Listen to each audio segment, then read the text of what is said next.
En un movimiento realmente grandioso porque hubo muertos.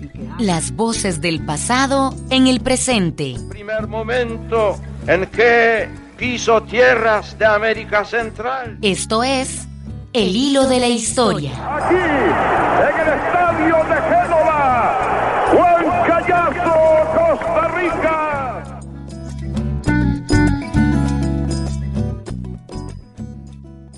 Muy buenas noches. Quizás desde 1979, cuando triunfó la Revolución Sandinista, millones de personas pusieron sus ojos sobre este territorio que se había convertido en el último escenario de la Guerra Fría.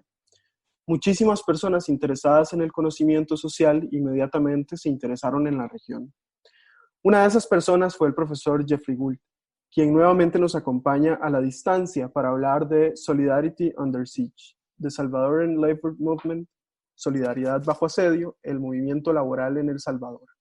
Un libro que estudia buena parte de la segunda mitad del siglo XX y que este mes de mayo cumple un año después de su publicación por Cambridge University Press.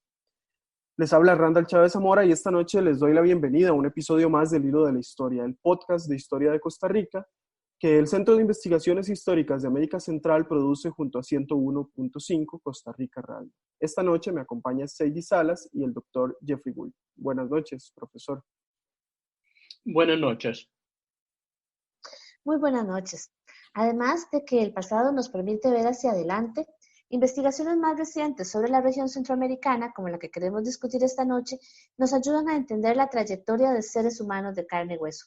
Son trabajos académicos, pero que nos muestran el rostro humano de la historia y nos permiten ver a hombres y a mujeres, protagonistas y personas marginalizadas desde un plano protagónico. Hace unos días hablábamos de lo importante de estudiar el pasado de la región por razones que trascienden el ámbito académico y que llegan hasta las personas protagonistas.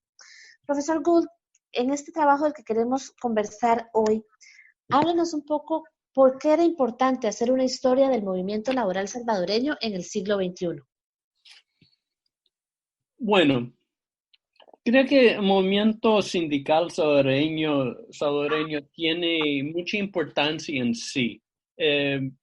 Digamos, para finales de la década de los 70, el movimiento obrero salvadoreño tenía un grado de militancia, digamos, que se puede medir tanto por el número de huelgas, la cantidad de huelguistas y las tomas de fábricas.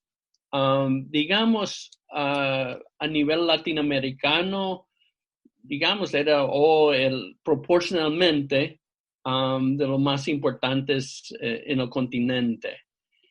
Y también tenía sus impactos políticos muy significativos, ya que con cada empuje el Estado salvadoreño respondía con cada más represión, que todo eso conducía a la guerra civil. Entonces yo diría que fundamentalmente por su importancia a nivel continental, pero también que desde entonces, o sea, en su momento, digamos, sociólogos y otros periodistas escribían sobre el movimiento sindical, pero desde entonces ha perdido relevancia, es decir, que simplemente no ha sido un tema de investigación. Entonces, en el caso mío, cuando terminé de hacer la investigación que apoyaba a la película La palabra en el bosque sobre el impacto de la Iglesia Popular en Morazán, en la película que hice con Carlos Enrique González, pensaba que era necesario tener como un como contraparte o un contrapunto con un estudio que pensaba hacer, que recientemente terminé otro libro que incluye esa parte, otro libro que esa parte, pero otro libro que va a salir publicado más adelante en este año. Qué buena noticia.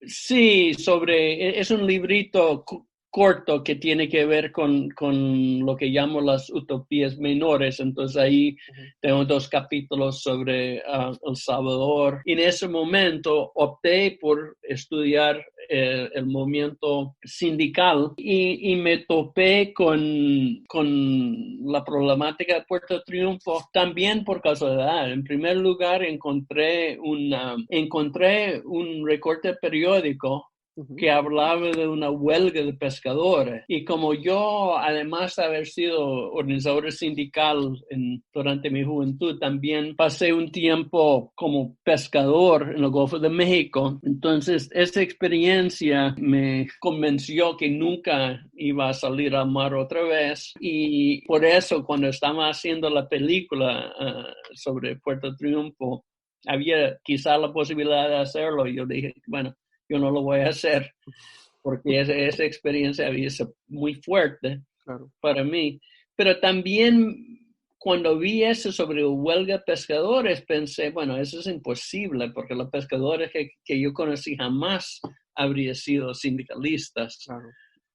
Entonces, por lo mismo me llamó la atención y comencé a investigar ahí. Pero básicamente, al hacer el trabajo en Puerto Triunfo, también era necesario hacer el trabajo a nivel nacional, o más bien la zona metropolitana de San Salvador. Sí, yo justamente quería preguntarle sobre el tema del sindicalismo, porque la acción sindical es lo que lleva a los trabajadores camaroneros en El Salvador en la década de 1980 se posicionen como una de las mejores ocupaciones, ¿no?, de esa región. Pero posteriormente esa misma acción sindical ha sido identificada como la culpable del debacle de la actividad camaronera.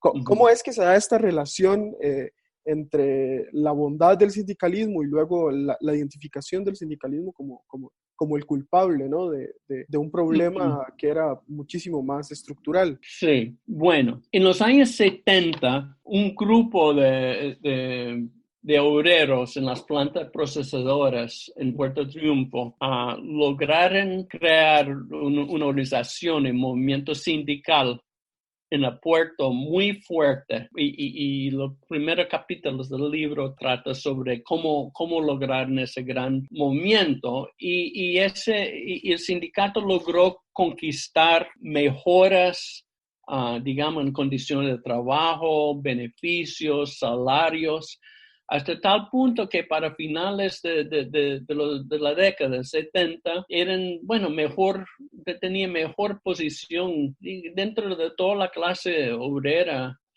salvadoreña, diría. Pero ese termina con la represión del año 80, en que matan a algunos dirigentes y los otros tienen que salir en el exilio, casi todos a los Estados Unidos o a Canadá. Y ya en los años 80, dentro del puerto, ese mismo sindicato logra reorganizarse, pero lo hace de una forma muy cautelosa, muy tibia, por decirlo así. Y es decir, trata de trabajar con las empresas sobrevivientes y definitivamente no luchar en contra de ellos. Pero el sindicato que surge con mucha más fuerza en los 80 es el sindicato de los pescadores y sindicato Agua. Y ese sindicato tiene mucha fuerza porque logra aliarse con el gobierno de José Napoleón Duarte, el demócrata cristiano, y busca el apoyo del gobierno en sus huelgas y en su intento de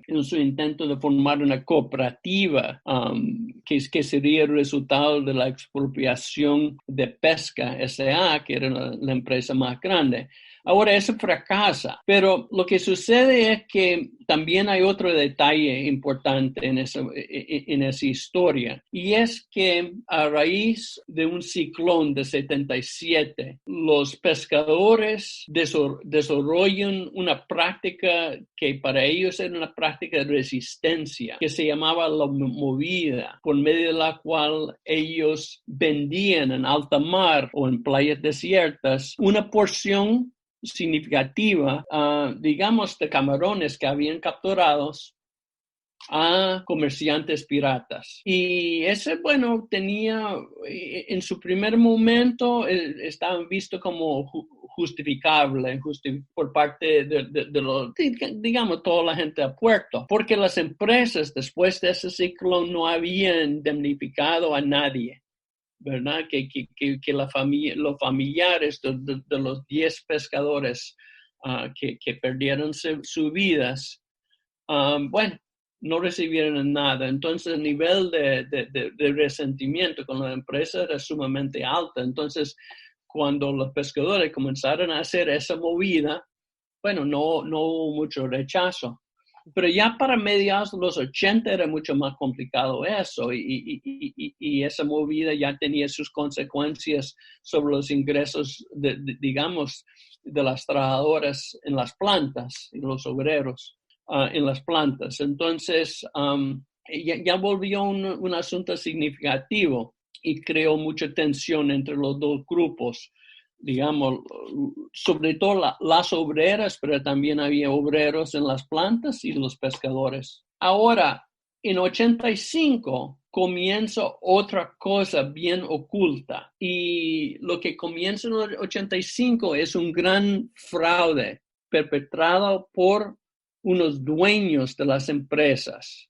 Y el fraude era, digamos, conseguir un préstamo del Banco Agrícola, que era nacionalizado, conseguir ese préstamo por más de $20 millones, que en esa época era mucho dinero, y en vez de invertirlo en la industria, básicamente era como así transferido a cuentas bancarias en Miami o en Brasil. Y ahora, eso sucedió, por decirlo así, detrás de las cortinas.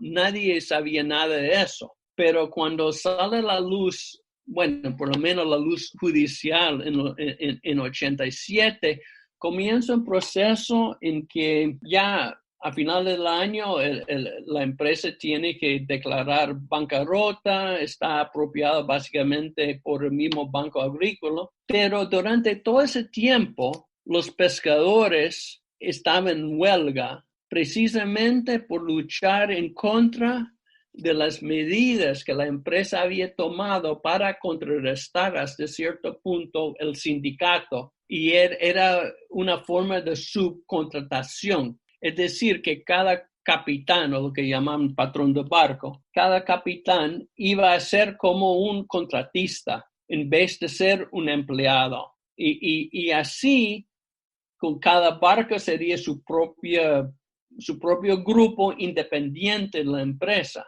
Entonces, ese iba a conducir quizás a eliminar la práctica de la movida, pero a la vez iba a eliminar el sindicato. Entonces, el sindicato lanzó la huelga en julio de 87. Esa huelga duró hasta enero de 91. Es probablemente la huelga más larga en la historia de América Latina. Profesor. Sí. Precisamente sobre eso queríamos preguntarle, porque usted afirma que este se trató de uno de los movimientos sindicales de mayor trayectoria en la historia de América Latina. ¿Por qué cree usted que, siendo tan complejo y con tan larga trayectoria, por qué ha sido tan poco estudiado? ¿Qué, el movimiento sindical o esa huelga? Perdón. Este particular, este movimiento sindical del que usted nos está hablando en El Salvador. Bueno, yo creo que en el caso de Puerto Triunfo, no sé, es decir que... Solo para terminar con la última pregunta, muy rápidamente. Es decir, en la memoria, el fraude no juega un papel significativo porque era básicamente desconocido. Entonces, la gente cuando ve que la empresa cayó, porque esa empresa, Pesca S.A., cayó completamente y nunca logró reabrir. Entonces, la gente ve a ese pasado y ve el culpable como el sindicato por su huelga, porque de hecho cuando terminó la huelga también se había terminado la industria. Pero el problema fundamental es más bien eran los dueños que habían descapitalizado totalmente a la empresa, que ese era el hecho fundamental porque fracasó la industria. Bueno, en cuanto a la pregunta, ¿por qué no? Yo creo que en general se puede decir que cuando comienza la era neoliberal y, digamos, en el mundo, en América Central, en los Estados Unidos, en toda parte, digamos, en los años 90, lo que había sido motivo de mucho trabajo por historiadores en todo el continente, en todo el mundo, o sea, precisamente la historia, digamos, de la clase obrera, ya para los 90 deja de ser un tema de importancia. Y eso tiene que ver también con los cambios estructurales en el mundo, en el cual, digamos, el movimiento obrero en todos los países del mundo pierde mucha importancia. Entonces, de una forma u otra, eso influye en el mundo académico. Y en el mundo académico, la historia laboral, por decirlo así, deja de tener la importancia que tenía anteriormente. Yo te doy un ejemplo. Cuando yo comencé mis estudios doctorales en la Universidad de Yale en 82, yo me acuerdo que había un profesor mío en historia laboral, básicamente historia del movimiento obrero norteamericano, David Montgomery, era muy famoso. Mire, durante sus horas de oficina, sobre todo para estudiantes doctorales, había una fila enorme. La mayor parte de los estudiantes doctorales en todo ese gran famoso departamento de historia trabajaba con él. Tenía tanta importancia para la juventud estudiosa de esa época. Ahora, 20 años después, ni siquiera creo que había un estudioso del movimiento obrero ya en el departamento de historia. Esa da una idea, ¿no? Una gran idea, profesor. Con esta gran idea vamos a una pausa y ya volvemos. El hilo se hilvana, se zurce, se enreda, se suelta y continúa, se teje y se hace trama. Vamos a una pausa y ya regresamos con El hilo de la historia.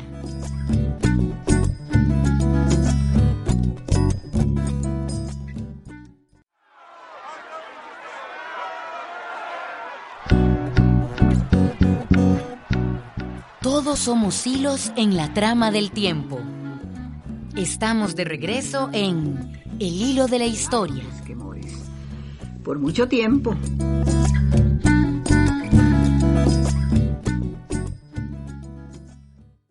Volvemos al hilo de la historia. Esta noche conversamos con el doctor Jeffrey Gould sobre El Salvador, con motivo de su reciente libro, Solidaridad bajo asedio, el movimiento laboral en El Salvador, durante 1970 y 1990.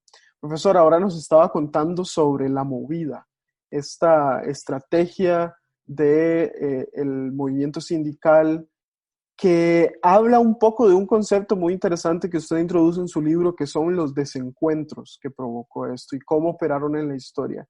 Pero a lo largo de sus trabajos uno puede notar que la historia no se presenta en blanco y negro, sino que presenta también grises muy interesantes, y uno de ellos es la solidaridad. ¿Cómo opera este concepto de la solidaridad en la acción política, en un caso tan concreto como el de El Salvador? Bueno, diría que en los 70 se desarrollaba, digamos, grandes lazos de solidaridad, en el sentido de que hubo como una ola creciente de sindicatos y movimientos que buscaba básicamente unas metas compartidas, que era crear las condiciones para que la gente viviera en una vida más digna, o sea, como cosas mínimas, ¿verdad? Educación, salud, alojamiento, casas decentes.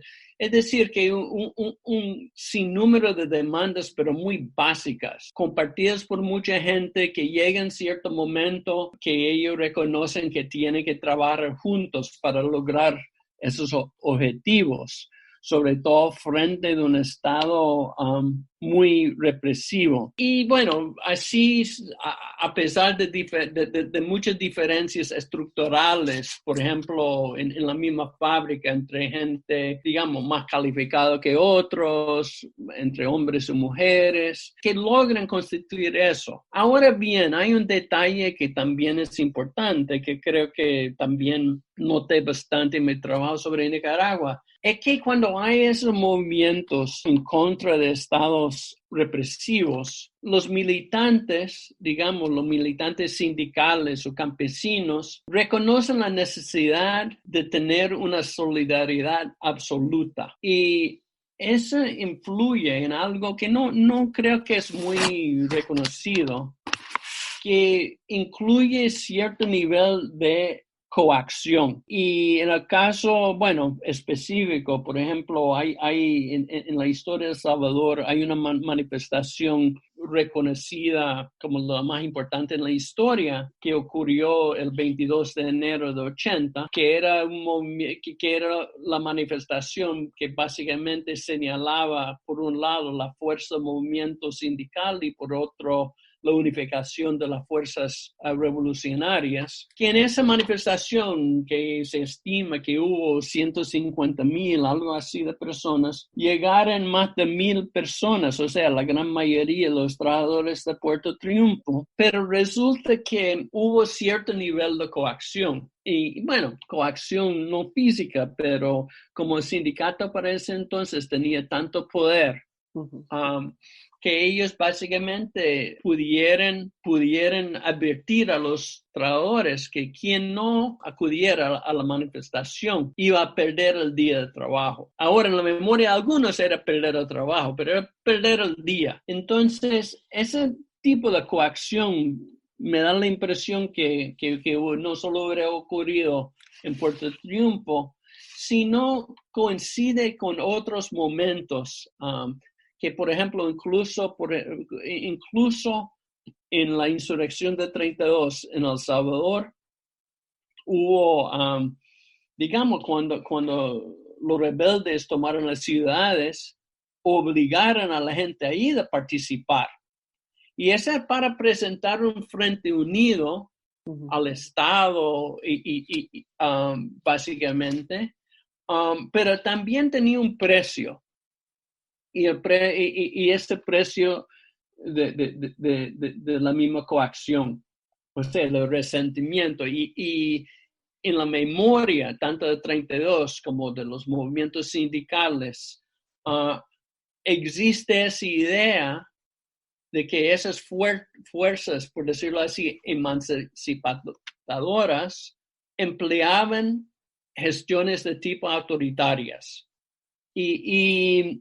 Y es decir que por razones que habría que pasar mucho tiempo meditando, digamos, cuando el Estado ejerce su mando de forma muy autoritaria, bueno, tiene sus efectos, la gente se acuerda de eso, pero es cuando esos movimientos más libertadores tratan de hacer eso, la gente recuerda, o sea, en la memoria de 32, si se habla con los ancianos, bueno, ya desgraciadamente ya no existen, pero cuando yo hablaba con ellos, siempre se acordaba, digamos, las cuestiones más autoritarias de la insurrección, que tenía que llevar algo rojo en su pecho, o tenía que hacer tal cosa, o tenía que decir camarada, cosas por el estilo, ¿verdad? Entonces, esas son las cosas que, a pesar de no tener mucha importancia en su momento, son las cosas que la gente recuerda en sus memorias. Profesor, otro de los temas que es muy notorio en su libro es la mirada de género. Usted se preocupa por el tema de las mujeres que trabajaron en la industria camaronera y también las que lideraron el sindicato. ¿Cómo se puede valorar el papel de las mujeres en esta historia? Creo que en los años 70 en Puerto Triunfo, el sindicato, la transformación del sindicato se debe a la incorporación de las mujeres, tanto entre su membresía, pero también en la dirigencia. Y el cambio es fundamental, porque por un lado, los dirigentes se dieron cuenta al comienzo de la década y para transformar la situación tenían que incorporar a digo yo, como 40% o más de las trabajadoras, digamos, de la fuerza laboral en el puerto eran gente, lo que llamaban trabajadores eventuales, que no tenían permanencia en la fuerza laboral. Y entonces, sobre todo mujeres. Entonces, ellos carecían totalmente de derechos y de beneficios. Pero a tratar de trabajar con ellos, digamos, esas mujeres respondieron de una forma muy contundente y comenzaron a tener una beligerancia muy significativa. Y ya para final de la década, en agosto de 79, hubo ya una incorporación masiva de las mujeres en sindicato y lograron plantear esas demandas fundamentales que obligaran a las empresas a reconocer a las trabajadoras eventuales con todos los derechos y beneficios de los trabajadores permanentes. Entonces fue una gran victoria que, dicho sea de paso, revertía la tendencia mundial, la tendencia global, formas de control laboral que buscaba eliminar la fuerza de trabajo permanente, lo que llaman la flexibilización del trabajo. Entonces, lograron revertir eso. Ahora, las mujeres sí jugaron un papel fundamental en todo ese proceso, pero tenía que constantemente luchar por superar, digamos, las actitudes de prejuicios de los hombres. Uh-huh. Y lograron eso más en las plantas, pero donde hubo constante conflicto, sobre todo los 80, era con los pescadores, que dicho sea de paso, bueno, se portaban de una manera como casi de una manera casi de estereotipo, como hombre machista, mujeriego, borrachos, todo eso. Es decir, que entonces entre todo ese panorama político, económico y de lucha, también había esa dimensión de conflicto de género. Claro, había una lucha dentro de otra lucha. Profesor, lamentablemente se nos va acabando otra vez el tiempo, pero tendremos una versión en español de este libro. Sí, definitivamente. Lo va a publicar en coedición la editorial UCA, Universidad Centroamericana en San Salvador, uh-huh, justamente con la editorial de UNAM en México. Okay. Y según lo que entiendo, va a salir pronto, ¿verdad? Okay, y vamos a buscar la manera de repartirlo en Costa Rica. De acuerdo, estaremos esperándolo y anunciaremos eso también por nuestras redes sociales. Profesor, en nombre del Hilo de la Historia y del CIAC, queremos agradecerle muchísimo por habernos acompañado en estos últimos 2 episodios y por habernos ofrecido sus reflexiones tan valiosas sobre el pasado de la región y sobre su trayectoria como historiador centroamericanista. Muchas gracias. Bueno, muchas gracias a ustedes. Bueno, les agradecemos a ustedes por escucharnos y les recordamos que pueden escuchar este y los demás episodios del Hilo de la Historia buscándolo en Spotify o también desde nuestra página web. Muy buenas noches. El Hilo de la Historia es una producción del Centro de Investigaciones Históricas de América Central y 101.5 Costa Rica Radio. El tema musical que nos acompaña es de Wilson Arroyo. Te esperamos el próximo jueves a las 7:30 de la noche y te invitamos a seguirnos por redes sociales.